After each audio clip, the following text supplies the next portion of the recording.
Good evening, everybody, and welcome to this edition of True Crime with the Sarge. I hope you guys are all doing well. If you're watching this live tonight, thank you very much. If you're catching this on the replay, I appreciate that too. Tonight, we have a very special guest. We're going to talk about electronic forensics, digital forensics. We're going to discuss some of the cell phone technology and all the different words and things that you hear about, like geofencing and all that other stuff. We're going to define those for you tonight. We have an examiner, digital forensics examiner who's going to have you, Frank Thornton. He's going to join us in a second. Just want to go through a couple of things quick. We have a new membership perk that's going to start in March. It's going to be Name the Crime Scene. It's either going to be a photo that I've taken or I've taken it from somebody else, and we're going to post it. We'll discuss it for that month. We'll be doing it at least once a month. If it works out good, we're going to try to do it twice a month. There's new crime quizzes up on the community tab, so you can check those out. And without any further ado, we're going to bring in what you're really here for to see our guest tonight, retired Lieutenant Frank Thornton. Frank, thanks for joining us. Appreciate you coming on. Thanks for having me, Joe. Yep, anytime. Yeah, we're going to get into some of the things. So Frank wrote a short paper for me about some digital forensics that my classes use. I have some students that are here tonight. So you've seen the name. Now you have a picture of and who he is, and you're going to get a chance to talk to him tonight. So before we get into some of the details about being a digital forensics examiner, just tell us a little bit about your background, a little about yourself, and then your company, Blackthorn. And then this way, it's all in the show notes, but just let us know exactly what's going on. Okay. Well, I started my law enforcement career back in 1980 as a part-time officer. I bounced around to a couple places in the Burlington, Vermont area and ended up staying predominantly with the Shelburne Police Department. That's where I retired as a lieutenant. I went to the state crime lab after that as a forensic examiner and doing, well, what we call crime scene investigation. Then up here, it's referred to as a crime scene search team, but worked a lot of homicides with the state police major crime units. I think I used to go to just about every homicide in the state during a 5-year period. Other major crimes too, but the major call-outs for us were homicides. And then in 97, I started my own company as a part-time endeavor. I could see more and more casework being related to computers, and I had an interest in computers, and I started this as a part-time venture. The guy who headed up the crime lab at the time didn't have any interest in doing computer stuff and digital forensics. I thought there was a need, and I started up the company leaning towards that, and I took it full time around 2000. Well, that was actually a great move because cell phones and internet records and everything else that goes along with it playing a huge role in these cases. Do you wish you had all this information at your fingertips way back when you were actually doing the homicide cases? Oh yeah, there's I don't know how many cases that I'm sure could have been resolved a lot quicker if we'd been able to have things like cell phone tracking and that type of stuff back in the 80s and 90s. Yeah, the way the technology is changing so quickly and the devices, right? We're going to get into some of those tonight, including, wearables and, cell phones and everything else that goes along with it. We'll get into some casework about some of the cases right now. There's a couple of them that a lot of the case falls or hinges upon the digital forensic evidence. Yeah, absolutely. It's been one of those things that's changed dramatically. It's even in the last 10 years, it's been evolving. Now, do you do both criminal cases and civil cases kind of thing? Are you working on those kind of things, or just one or the other? The civil side is usually discovery, in that I'm helping an attorney figure out what is on a client's cell phone and prepping it for discovery with the other side. My criminal work is mainly for the prosecution these days. Most of that is for the U.S. government. And I do some rare defense work. That's actually interesting, right? So, yeah, we can't get into any cases specifically active ones, so we're not going to ask any of those questions. But when you're first dealing with that, so let's talk cell phones, right? there's a crime that happens. What is one of the first things that law enforcement is doing when they feel that a cell phone is in the possession of the perpetrator? What are some of the things that the steps that they would have to do? Well, ideally, what they should be doing is isolating the phone, hopefully obtaining numbers, the PIN numbers if they can, or perhaps getting that information so they can unlock the phone at some point in the future. They shouldn't ever be shutting it down these days. And they shouldn't ever be scrolling through the phone and saying, oh, look what's here. They should basically isolate the phone so it's off the network, get it to someone like me, and start having the exam done. Obviously, they need search warrants, other authorizations to get into the phone. But that can take a couple of days, depending upon the crime and so forth. Right. So we've heard about, it's a Fourth Amendment issue, right? So search warrants for law enforcement when that phone is part of the investigation. When in doubt, fill it out. That's the bottom line on that one. Absolutely. So is it when you say what do they have to put it like on airplane mode, or is this Faraday bag kind of stuff, or? Yeah, either one of those works. The Faraday mode is great if you can get into the phone, or just a Faraday bag will work too to isolate it from the network if you can't get into the phone for some reason. But the real trick nowadays is to leave it on so you can use something to figure out what the PIN code is if the suspect isn't forthcoming with it. Yeah, I always say towards the end of my career, when you were doing some of the stuff with cell phones, were starting to become pervasive. When you were at a homicide scene and this guy's cell phone would go off, that was always a creepy, creepy thing when you were dealing with that, that kind of stuff. But yeah, no, you gotta isolate these phones. I remember somebody telling me, and I never did this. They said, "Well, if you don't have a Faraday bag and you can't do this, put the phone in a microwave." I'm like, I don't know how good of an idea that is. Yeah, I would pass on that. You'd be surprised though. Some things like chip bags, because they're coated Mylar, will actually act as a Faraday bag. It's not great, and I wouldn't say run down to the local bodega to just get a chip bag. But preferably use a real Faraday bag. But you can make some makeshift things sometimes. Yeah, no, like I said, it would be our luck. You put the phone in the microwave and somebody wants to cook their soup in it, and that'll be the end of that. Even if you unplug it, they're like, oh, they'll plug it back in, because people are like, cops are always doing crazy stuff. So we hear a couple of terms. Maybe you can help us define them. One of them is a geofence. What can you explain to us in like layman's terms what it is, and then we could get a little granular on it from the investigative standpoint. Sure. Basically, a geofence is just defining a geographical area that you're looking to identify all the electronic devices that are active in that area at a given time frame. Usually, a geofence has got a couple of different parameters. First of all, defining the area, the physical area. So, so let's a crime scene in a city someplace. You're looking for maybe a people in the 2-block radius around there that might have walked into the scene or might have had something. So you can identify witnesses that way. You can identify potential suspects that way. And the other parameter is the time frame. Obviously, if you're looking for a murder that occurred 5 p.m., you may be looking on both sides of that by several hours to hopefully isolate the people that are of interest to you, whether as suspects or witnesses. So it's a fence around an area electronically. With a specific time frame. And it gives the police everyone's cell phone numbers, kind of thing. Is that how it works?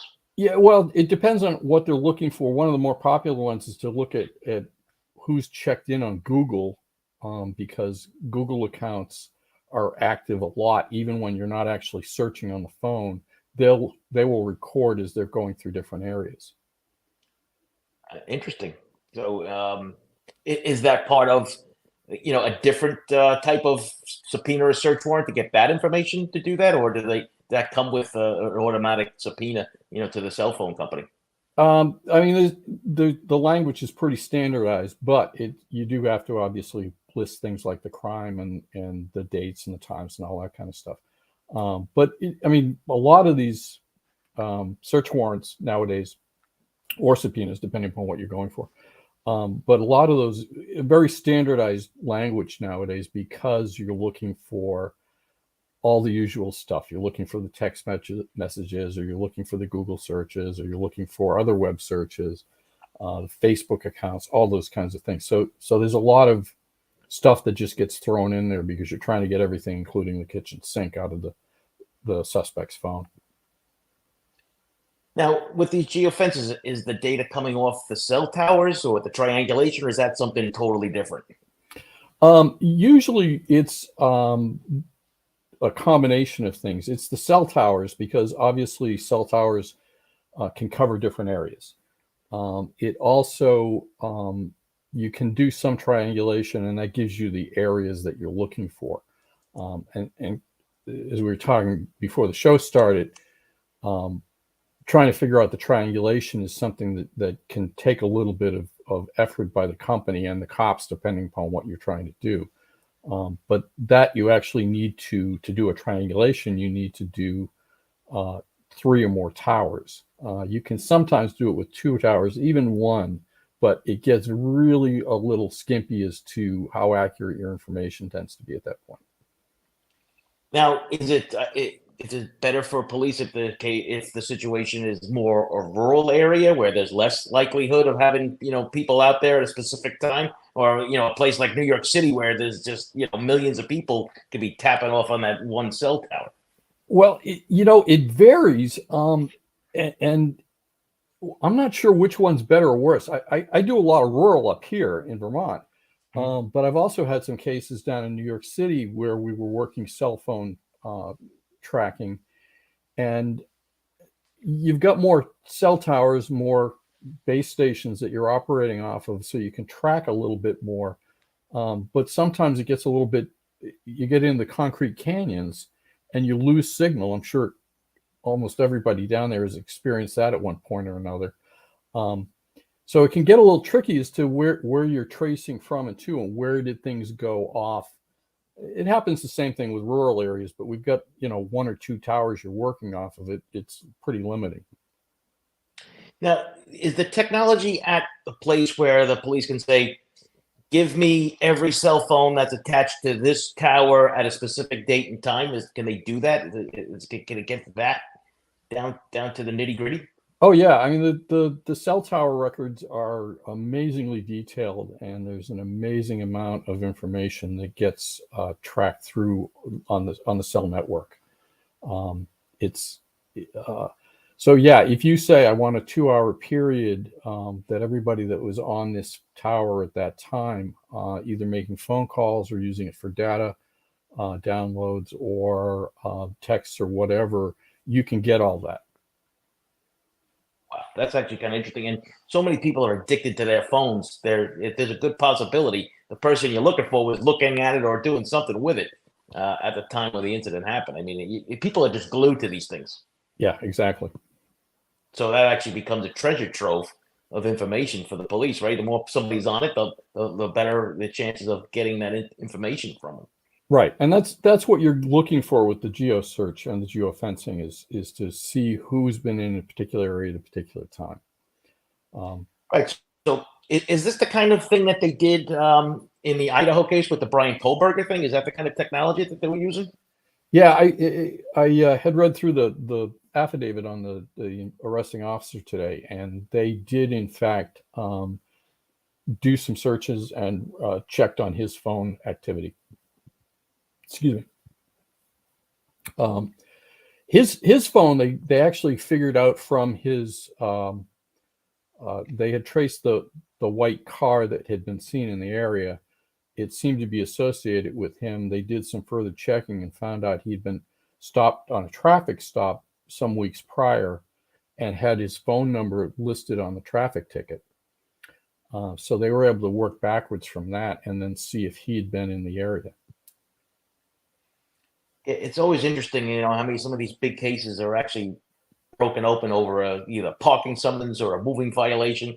You know, the little things matter. I always try to tell this to people, even though we're trying to get away from those because of the issues that we deal with in reform. But it's time and time again.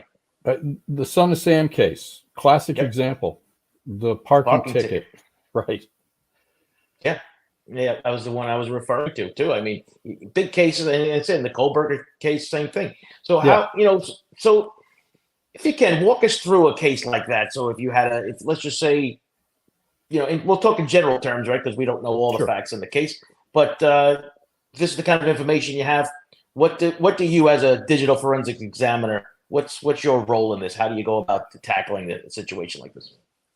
Well, I'm not usually out on the street anymore, so I don't have to worry about tracking down things. I usually am given a pile of data, a dump from AT&T or Verizon, and asked to look and see what shows up there. So, in a case like we were just talking about, they would have already gotten a search warrant for the phone, and that's what I'll be dealing with. That usually comes in on a DVD or sometimes it's just a zip file nowadays that gets emailed to me or sent on a chip. And then I start digging through and I'm starting to look for patterns. And depending upon what kind of coverage the search warrant has, whether it's tower data, whether it's messaging data, maybe a combination of those different things. I'm working with the investigators and I'm working with the prosecutors trying to figure out how all that fits together. Usually, because I'm a testifying expert, I'm gearing this towards trial. So, what are we going to talk about? What are we going to show? What kind of exhibits are going to be shown to the jury? One of my friends who's a prosecutor, she was actually a U.S. attorney here for a long time. She's a former prosecutor.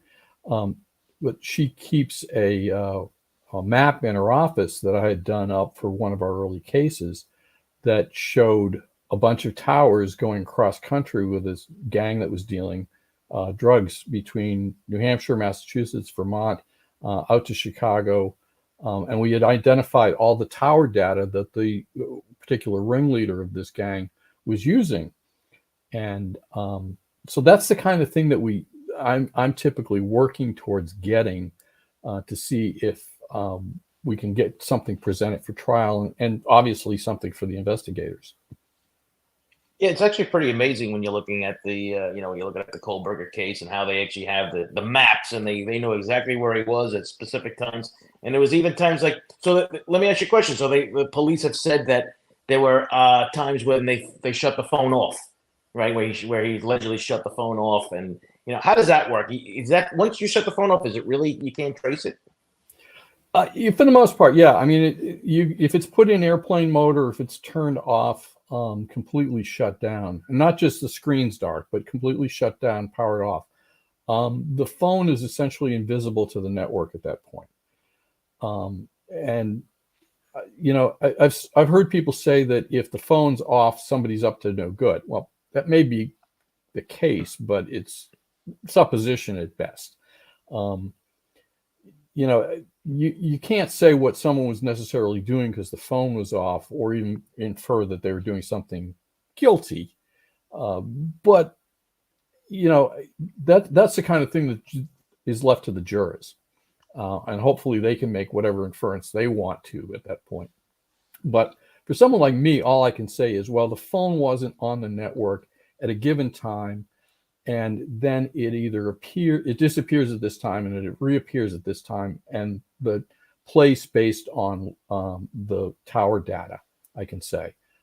Sometimes, depending upon the case and what the suspect has done, I can actually pinpoint down to within several feet of where they were because of things like photographs, which take GPS positions and embed it within the photograph.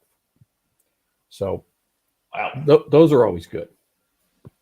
Yeah, no, I mean, like I said, right before I retired, they were talking, we would do cell phone cases and they would have it down to like 50 feet, that they can actually put somebody. Has that shrunk now? How many feet approximately can you get somebody down to? It's probably about 25 feet now. If you look, for instance, at your own phone, if you've got an iPhone, it's easy to do. And you say, "Where am I?" on the Find My Phone app, or Find My Device app. I think they've renamed it. Um, I can actually see if I'm within one end of my house or the other, which is a 60-foot area. So I would say the accuracy now is down to about 30 feet. And yeah, I've had cases where I've been able to say, yeah, this picture was taken inside the house. I mean, you can see inside a house from the photograph itself, but then the GPS says it was specifically at this address. And now, is that a different thing, getting the GPS thing than from the cell phone data, or is that all combined as one and you have to separate them out? You actually have to, they're separate things that you're looking at in that case. The GPS data is actually embedded within the image itself, in what's known as the EXIF metadata. Gotcha. So you got their cell phone. What kind of information can you get on the cell phone? What can you get off of this thing? Oh, the question probably is better asked, what can't you get? Anything Okay. anything that we've done on the cell phone, you or I or anybody out there listening tonight, whether it's using a particular app, it's doing searches, it's taking photographs, all that stuff is contained on the phone. Or it's also contained in the backup system now, whether it's iCloud or whether it's Google. So a lot of that stuff, you may necessarily not get it from the phone, but you can probably get it from their accounts that are tied to the phone. It's pretty amazing exactly how much information is there. And the phones store more and more now. I mean, you've got phones that are 256 gigabytes, which is an amazing amount of data. We used to use the rough, very rough estimate that a gigabyte of data was equivalent to a pickup truck worth of banker boxes if you printed out each thing as a document. So imagine 256 pickup trucks worth of data that is tied to you as a suspect, and they're about to dump all of that on court and are going to be using this in your trial. That's the kind of thing that someone's up against. Yeah, well, we're seeing that now here with the local case. I'm sure you've heard of it. I don't know how familiar you are, but the Long Island serial killer, the alleged guy, Rex Heuermann, I think he has up to 10 different burner phones that they recovered off of this guy. Right. And they're talking terabytes of information through the discovery they said that it's so many volumes that it's unbelievable the amount of data that they're putting out. Right. And that's where you start to get into the future of this stuff, where they're talking about having AI do a lot of the searches, so you can go through and kind of narrow that stuff down to something that the humans can actually work on and digest. Wow. It's an amazing amount of data out there. We had a good question here from Sleuthy. Sleuth Investigative says, it's been covered so far. But just talk about Cellebrite. Mm-hmm. Well, can you explain what Cellebrite is for the audience? Yeah, Cellebrite's a program. It's probably one of the premier ones that are used out there. I have a copy. It is used for two things: one, to extract the data from the phone, and secondly, to actually chew on the data and spit it out in a form that you can look at. So you can actually go through and say, well, I just want to look at the chats, for instance, and I'm going to narrow those chats down to between suspect A and suspect B, and I can even narrow it down further that they were doing this between 2 p.m. and 10 p.m. on a particular day, and that's the conversation I'm looking for. But it's broadly, it's just a tool for extracting the data and analyzing it. And there's other ones out there too. What, we know that, a couple of years ago, right, Apple talked about this, I think it was encryption, right? That they were going to make things harder for law enforcement to get in there. And I always said, you could probably find some 10-year-old to get into it, instead of sending it over to some, whatever. But is this becoming a major issue of this encryption stuff? Yes and no. There are tools out there that are still breaking into the phones. And that's what I mentioned more towards the beginning, that not shutting the phone off on crime scenes is important. We can get into phones if they haven't been shut off. If they've been shut off, it's very, very difficult to get into them after the fact. And some suspects will cooperate and actually give you their pins. So the encryption, it's not an absolute by any stretch. I think digital examiners such as myself and the police tend to kind of throw up their hands whenever something like that happens. But, we get by, we work around it, and we get through it. Yeah, no, I mean, when you think about it, right? I mean, it's always something, right, where you're dealing with it. But for law enforcement, I would say they get a new toy and then they end up breaking it, right? So, law enforcement has to be very careful with this. We already saw a couple of Supreme Court decisions that keep on telling the police, you got to get the search warrant to look inside the phone. Yeah. And I don't know how many times they have to hear that. Yeah, the Carpenter decision was the case that made it required to get that. And frankly, I think a lot of times, we're our own worst enemy in that regard.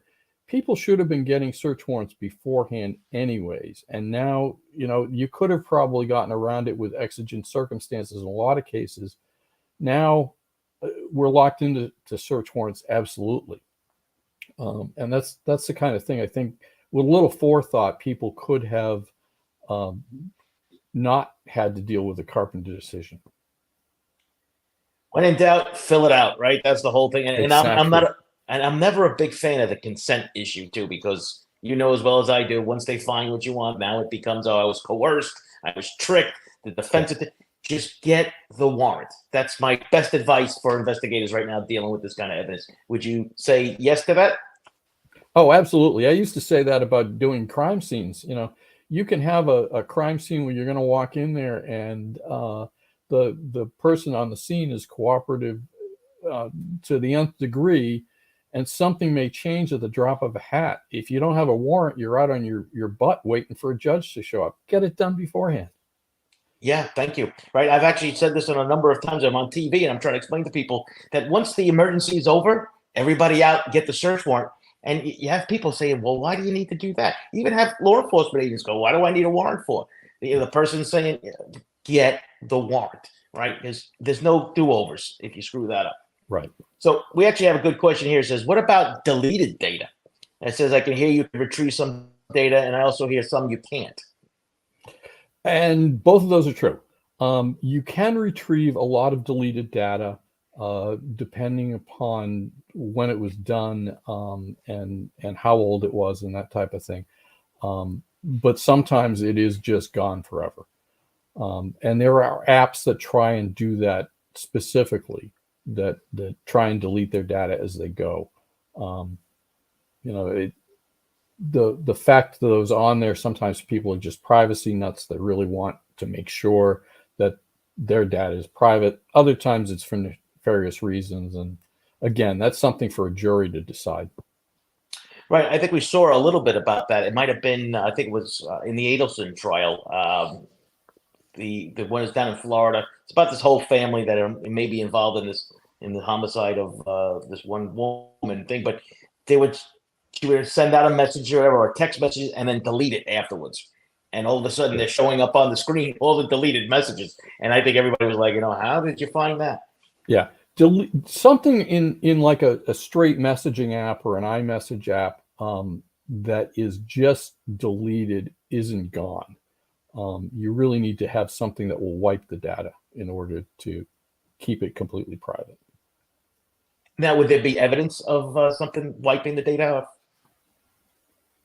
So if somebody got one of these programs, if somebody got a program to wipe the thing clean, would leave a mark somewhere on the usually there's something that will say, yeah, this app was installed and then removed. So even if nothing else, if the phone's completely blank, it's been reset, that type of thing is one thing. You can sometimes determine dates, for instance, when that was done. No matter how bad it is, there's usually kind of a minimum amount of information that you can get on almost any phone. So Barbara actually has a good question here. It says, can you speak about your car computer and data? Is that the same kind of thing? Do you do cases with vehicle computers and data? Yeah, it's something I barely touch on, but it is an up and coming thing. And for people out there that are interested, there's a case in England that is fascinating about where they use the crime or the car data. It involved a crossbow, and I think if you look up crossbow and car data, you'll find it. It was a case, a guy was killed by a crossbow bolt in the late evening. They were able to track down a suspect through his Amazon purchases for crossbow bolts. And then they got his car data, and it showed him driving to within, I think, several hundred feet of the scene. It showed the car door opening and closing, the trunk opening and closing. And that was just before the homicide. And then after the homicide, the trunk closed again, opened and closed again, and the car door opened and closed and drove off away from the scene. Yeah, I mean, presumably the trunk was the crossbow being placed back in the trunk or being removed from it initially, but they were able to get that kind of granularity out of cars, and we're able to do that now here too. But that was a particular one that's been adjudicated and is out in the press and is available for reading. Yeah, I'm going to take a look at that one too, because that's actually fascinating in regards to that. Like I said, I bought a car. It was about 2 years ago. We bought a new car, and they comes with an app, and all of a sudden you start looking at it, what data you can find even just from the app about your own car, where you've been, where you're driving, how fast you were going, if you broke too soon. I mean, geez. Yeah, and all that is available not only on the car itself, but may also be uploaded to the manufacturer's servers, which is, I think, one of the key factors in the case in England. The car was later stolen and burned by probably somebody he had a conspiracy with, or the suspect had a conspiracy with, and they ended up just downloading the data from the manufacturer. There's a nice tip for law enforcement out there, though. So if even if the car is destroyed, check with the manufacturer. You never know if it's got on it. So actually, CH has got a question for you. You testify in court. What's the hardest information you try to convey to a jury so they can understand? Actually, I don't have too much of a problem conveying usually to most jurors. Most everybody is familiar nowadays with cell phones. We've all got tablets. Certainly PCs have been around now for 20-something years, or 40-something years. So conveying a particular thing isn't an issue. My biggest problem really, and I'm going to take a hit here for myself, but it's dealing with people my age and older on a jury. And sometimes I explain things as broadly as I can about what something means and how it's interpreted, and my expert opinion on that. And I can see kind of blank looks, and I try to get it, if I can, like I said, as broadly as possible, so it's easily understood. But usually with older jurors, that can be sometimes something of an effort. If I can get a juror to kind of start nodding along with me and understanding, at least one person, I figure, can explain it during deliberations what exactly this guy was saying when he was up on the stand. So. Yeah, so actually here, Missy Mayhem actually has great advice. Says, don't look up anything on Google you don't want to have read in court. That's my motto. That's a good motto. Yeah. So, I mean, well, not too far from you, right? You had that Brian Walsh case where his wife, Anna, has disappeared, right? I mean, and in his Google searches, they've read them out in court. Oh, boy. He's got problems, that guy.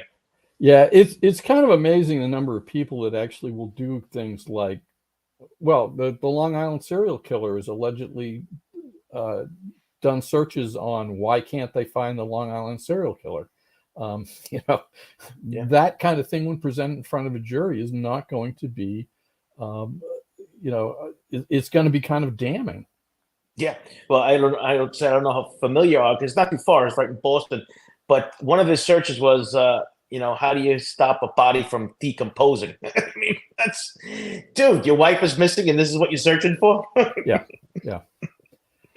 So, Of course, yeah, no, I mean, the inverse is people like us. If they ever looked at my computer, they'd find a lot of stuff along those same lines. yeah, well, yeah, that ditto on that, right? I mean, if you looked at my stuff, you'd be like, "What the hell are you looking at over here?" But you can answer that out, right? So, I Right. mean, this is what you do for a living. But Right. when your wife is missing, finding out when what you can use to get rid of a body, not really a good idea. And he was using his kid's iPad to do it too, allegedly. So, Yeah. yeah, I mean, yes, I'm sure the 11-year-old learned it in school, right? Right. So, yeah, exactly. So, what technology do you think is coming in the future that you would be most excited about, in regards to digital forensics and what they can actually do? Um, well, I think things like cars are obviously that's kind of an up and coming thing. The fact that this is all interconnected together, wearables are big Yep. thing. Yeah. Um, and that paper I'd given to you a couple of years ago for your class, um, where we talked about the fact that things like biometric data can be picked up on the watches and may give someone like myself a more accurate insight as to when a victim died as opposed to the medical examiner who's got a 3-hour window based on temperature and other decomp signs. I may be able to say, well, at 11:55 and 30 seconds, his heart stopped according to the watch. And that does in fact fit what the ME is saying. So, those kinds of things are getting even more and more advanced. I mean, Elon Musk just announced recently that a guy who had a stroke had an implant put in that is helping brain activity. I don't know if there's any forensics associated with that yet, but I'll guarantee it's coming.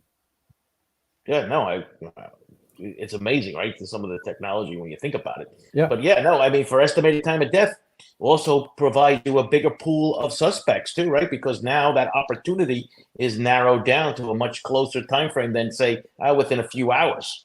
Yeah. And there's already been some cases adjudicated where the watch data was of interest, showing either a victim moving around or a suspect moving around when they said they didn't. Victim activities up to the time they suddenly seem to have gone off on the phone, which is certainly indicative of when they were killed or at least assaulted. So that stuff's out there already, and we're just seeing more and more and more of it.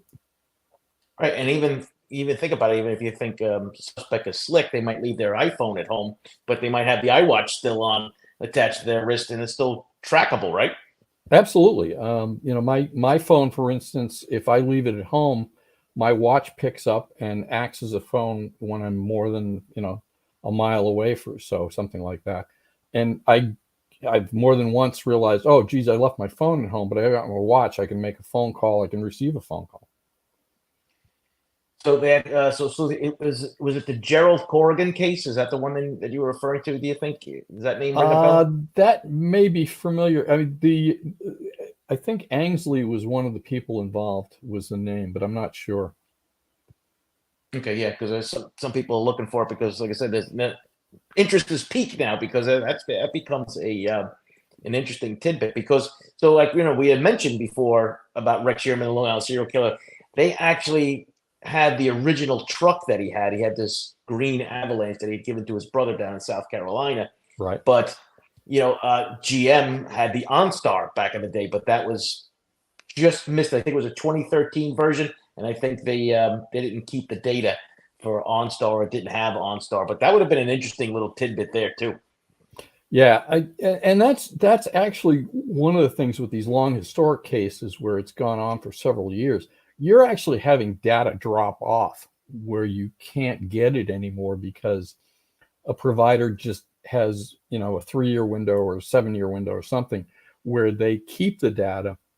But after that, they don't keep it because they need the storage for all the new stuff. So some of these long-term cases, you get to a kind of a point where the data looks great right up until the point where it doesn't, because it's no longer there. When I was doing this way back when, it was about 36 months, I think it was, for some cell phone records. Is that about the same, or is it less? Or 24 months? It depends on the carrier, the provider. Some are a year, some are 3 years, some are 7 years. Oh, that's actually interesting. Is there any plans, do you know of, any legislation about trying to keep this data forever, since we see some of these cases that all of a sudden, like years later, they have a suspect on something, or they didn't even know the person was dead? Yeah, I think I've seen some legislators in various places discuss that kind of thing. I'm not sure that there's a good business case for the providers to do it, just from the standpoint of, well, there may have been a crime that took place at some point in the area that we service, and we're going to keep all that data. It just becomes unwieldy for them. Now, is this you know, is there a chance that some of this will pass, you think? Sorry, I cut you off there. I think probably not a great chance. I think you may see some more uniformity. You may see something like everybody agrees that 5 years is a reasonable amount of time to keep it. But I can't see them keeping it forever. So Catch List, who's Raul, he's a good friend of the show. He says, how much of a destroyed hard drive can actually be restored and data recovered? Depends on what you mean by destroyed. Well, we don't want to give anybody ideas. Yeah, you're smashing it with a hammer. It may or may not damage it enough. I've gotten stuff off of hard drives that supposedly weren't operable, if it's really broken into pieces, it's probably never going to be of interest again. But if it's just merely been reformatted and the data is destroyed that way, there's still data there. It can still be discovered. Yeah, and just for an experiment, I had an old external hard drive that I found when I was cleaning out the house, and I had no use for it. And I said, you know what, I'm going to take this thing apart and see what I can find. And let me tell you, it wasn't easy taking that thing apart. Even I was smashing it, throwing it on the ground. I mean, good grief! I started taking out the drill. I mean, yeah. It's difficult. Yeah, and now we're getting into solid state devices too, which a lot of times people think, well, they've destroyed the drive by smashing it, and the chips are still intact inside. So thank you, Sassy Pads, for the super chat. It says, in Massachusetts, there are 3 cases: Brian Walsh, Lindsay Clancy, and Karen Reed. In 2 cases, digital evidence, Google, Apple, and I guess that's health, is valid in the other state, and says it's not. How can that be? From South Shore, Massachusetts. So I guess in different areas, different states, they're running different rules. Is that how they're dealing with this? Yeah, I mean, those all 3 are in Massachusetts. I would say it's probably up to the district court judges to what is they're allowing in based on evidence that's available, based on arguments from the prosecution, and based on arguments from the defense. I mean, you know how it is, Joe. You go in there, you've got a whole pile of evidence, and the defense attorney is going to be objecting to everything and making motions about how this or that should not be allowed into court. And the prosecution saying, well, of course it should all be allowed. And the judges kind of weigh all that, and they say, well, I'm going to allow this and I'm not going to allow that, and they give their reasons. Not being familiar with the determinations and the motions on any of those cases, I can't say, well, exactly why, but that would be my best guess. Right, and I kind of agree with that. I mean, Brian Walsh, I mentioned him before. I think that one is going to be a slam dunk case for the prosecution. I'm not familiar with the Lindsay Clancy, but we know the Karen Reed case. I don't know if you're familiar with that, but it's messy. It's about an off-duty police officer that gets killed, and the whole case is been thrown into turmoil. So we're going to see exactly what transpires out of that mess. Yep. So just for the point again, so I just wanted to get this, so we get a nice little soundbite for law enforcement. Don't shut the cell phone off, correct? Don't shut it off. Isolate it from the network, whether a Faraday bag or through airplane mode, but don't shut it off. Right. And Faraday bag. Somebody had asked in the thing, what's a Faraday bag?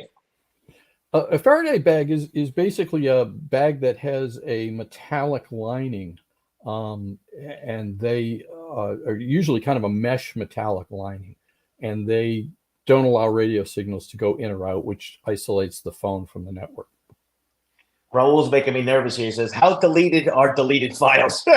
Raul, I don't know, man. What are you up to over there? Yeah, they're not deleted for the most part.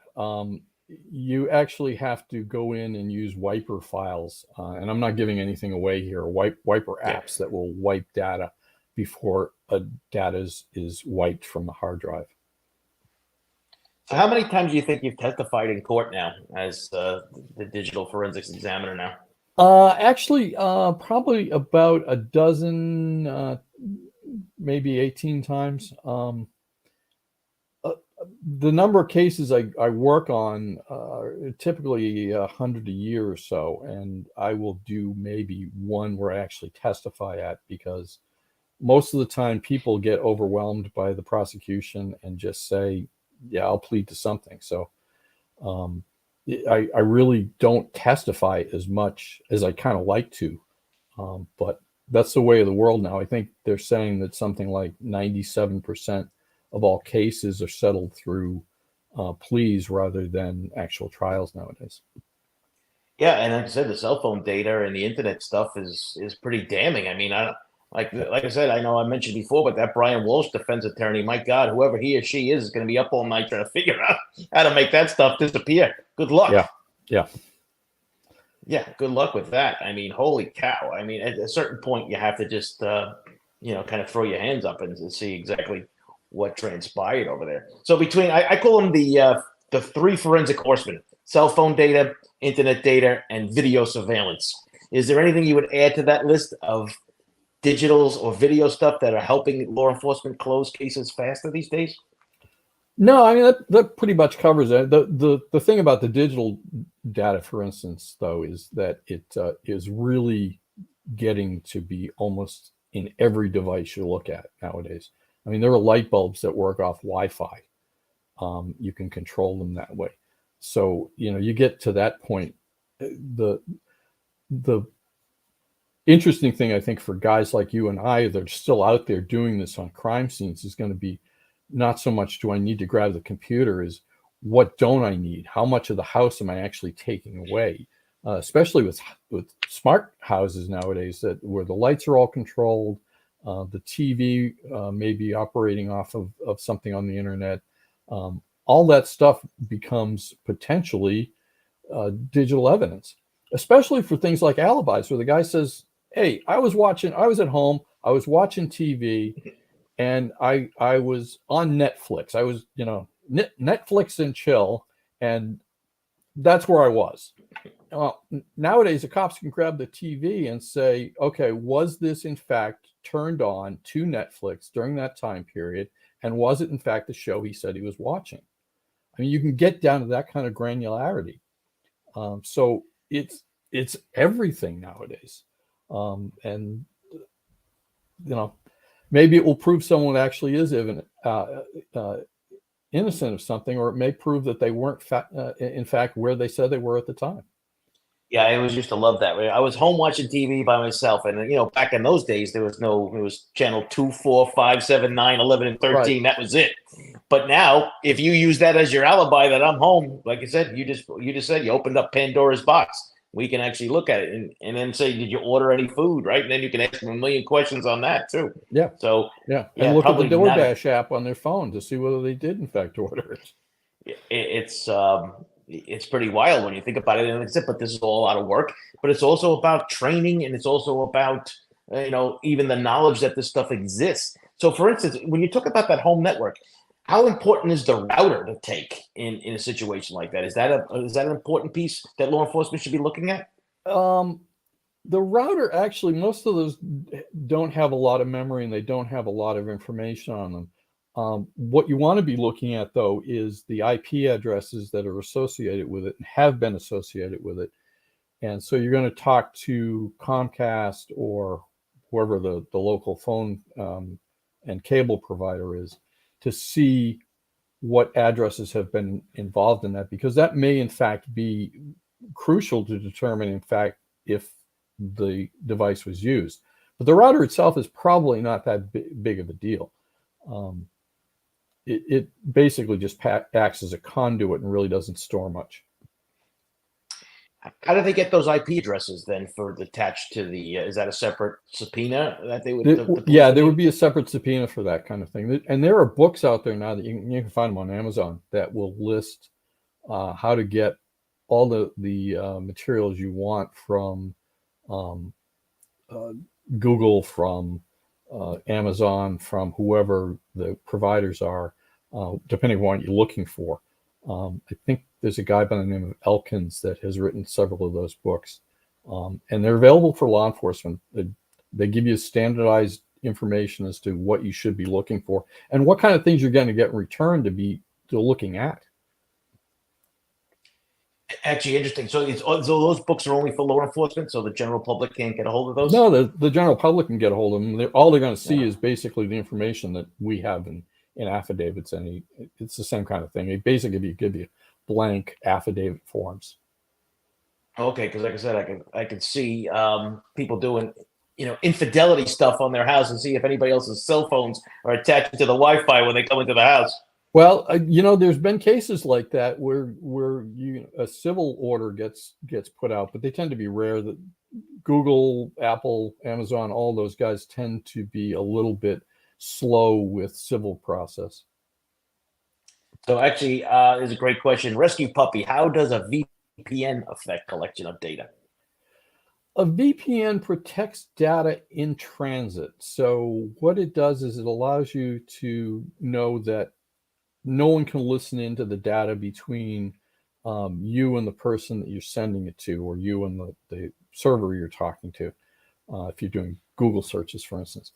But it doesn't do much, if anything, to the phone and or the personal device that you're using, and it doesn't do anything on the other end. It just protects it en route and in transit. Got some great questions here tonight. Here's another one that's interesting. How about from older technology that might have been found in water from years ago? So that, police may have recovered a body and they got some evidence underwater. Have you ever done something like that? Yeah, I've done a little bit of water recovery devices. It's not too hard, really. It's you have to replace a lot of stuff, but if the chips are intact, you should be able to get something. I want to give a shout out to Ashley. Ashley, thank you very much for your generous donation tonight. I really appreciate that. Unbelievable questions tonight from the group. I hope that this is, because I knew this is something you hear a lot about on TV, and a lot of people watch trials in courts. And I said, I got to see if I can get Frank on here to try to explain this to everybody, what it is. So now I think everybody's got a better idea about how this data, because listen, this Kohlberger case, I'm telling you, this is going to be front and center. I think it's even more important than, of course, they got the DNA on the sheath, which I'm not really wild about, and I want to hear about the cars, but this electronic data and him running around, I think is going to be, right up at the stage of, from a law enforcement perspective, right? Is this good thing? How much moving forward? Were any mistakes made? What could be potential mistakes? Not in the Kohlberger case, but what potential mistakes can law enforcement make besides not getting a warrant, right? Because that's always number one as far as I'm concerned. But what what kind of mistakes do you think you've seen or about law enforcement making that you want to see them avoid in the future? I don't see a lot of real mistakes, aside from the one I mentioned about people scrolling through a phone at the scene, that type of stuff. That's kind of a classic. Don't do that. Yeah. But the biggest thing I think with law enforcement I'm seeing nowadays is that the average cop out there is not really aware of what's available. They're using the same technology you and I are, but they're not looking at it with an investigative viewpoint. Detectives tend to be a little bit better, but they're still lagging behind. Judges, surprisingly, are starting to get very good about this stuff and understand it and have good ideas about what's allowed in and what isn't. And prosecutors are very good about it. But unfortunately, you know how it is, Joe. You're trying to get trained on everything that you have to every year by what the state says you have to do. And all of a sudden, some geek like me comes along and says, well, you missed this data. And it's just because they haven't kept up with it. And it's hard to keep up with all this stuff. Yeah, no, definitely. And unfortunately, as you know, too, in many law enforcement agencies, cops have to kind of train themselves and they kind of, go through this. Is there, I know you've written and co-authored several books. We have the link in the story, in the show notes for your Amazon page. Is either one of the books that you have helped written and co-authored, is there a book out there that you feel that investigators or members of the true crime community should read to get a better understanding of how digital forensics work and how it's used? My books, well, thanks for the plug. They're pretty much old and outdated at this point. Sad to say, I haven't done any real writing for 15 years or so now. But yeah, there's some general books out there. The biggest problem with the books is almost anyone you pick up, anything I could recommend at this point is probably going to already be outdated by the time it's published. The technology is changing that quickly. And if you mention to people, for instance, like, the map application in the car will give you information and also tell you things like the car doors open and closed and the date and time. Most people just don't know that that's available, and the cops certainly don't know it's available. Suvi just donated $20. Said, I learned a lot tonight. Thank you, Frank and Joe. We're geeks here too, Frank. So yeah, no, that's exactly, I knew that the audience was going to like this. I knew I was going to like it because there's still so much that I need to learn, because you can't be an expert in everything, right? So that's why you bring in people that just do this kind of stuff. And I knew this was going to be a hit. Is there anything that I forgot to ask you tonight before we sign off? Because I told you the hour's going to go by quick. Is there anything that it has? Yeah. Is there anything that that you thought of earlier that you say, what, I got to mention this in regards to it tonight?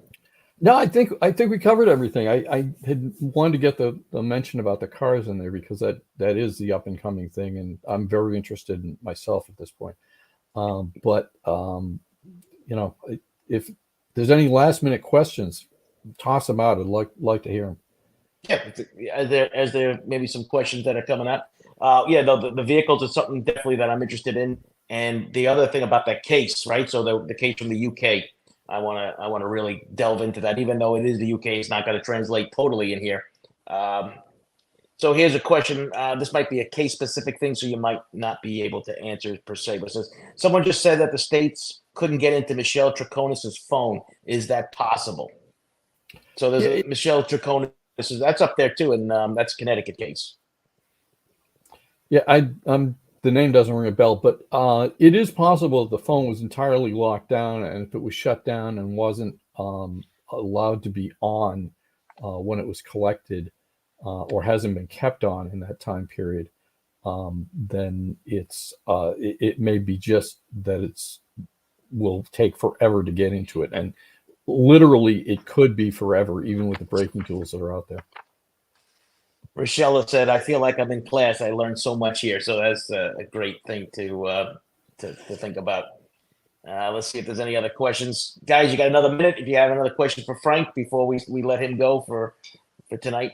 But so anything new for you in the future? Are you going to plan on doing any writing or anything? You're going to gear that up again, or maybe just post it online because it changes so fast? I don't know. I'm starting to gear down at this point, Joe, just because I have to keep up with so much of it. So I probably the car is going to be the time or the next big thing for me, and then after that time period, I'm not sure, whether I'll continue on. I'm starting to get up there. So my son just retired from NYPD, so it's. Give you an idea of how long I've been dealing with this stuff. So I guess, before you leave, I got a question for you here. Android or iPhone, which one is the easiest one to get into? It goes back and forth. Probably the Androids are a little bit easier to get into right now, but it really doesn't make a huge amount of difference. Very good. All right. Well, listen, this was an education for myself too, as well as everybody else. This was great, Frank. I really appreciate you coming on here today. Thanks for, really, it was fantastic. I told you, these hours go by quick. It did. And thank you, Joe, for having me. It's been a pleasure tonight. Anytime, hopefully, like I said, we can do this again down the road when some of these big cases break, maybe after the Kohlberger or maybe during the Kohlberger trial, we can break some of that stuff down. Sure, be happy to. Okay, great. All right, everybody, listen, have a great night. Frank, you hang out 1 second. Everybody, we'll talk to you soon. We'll see you this weekend. Have a great week. Bye.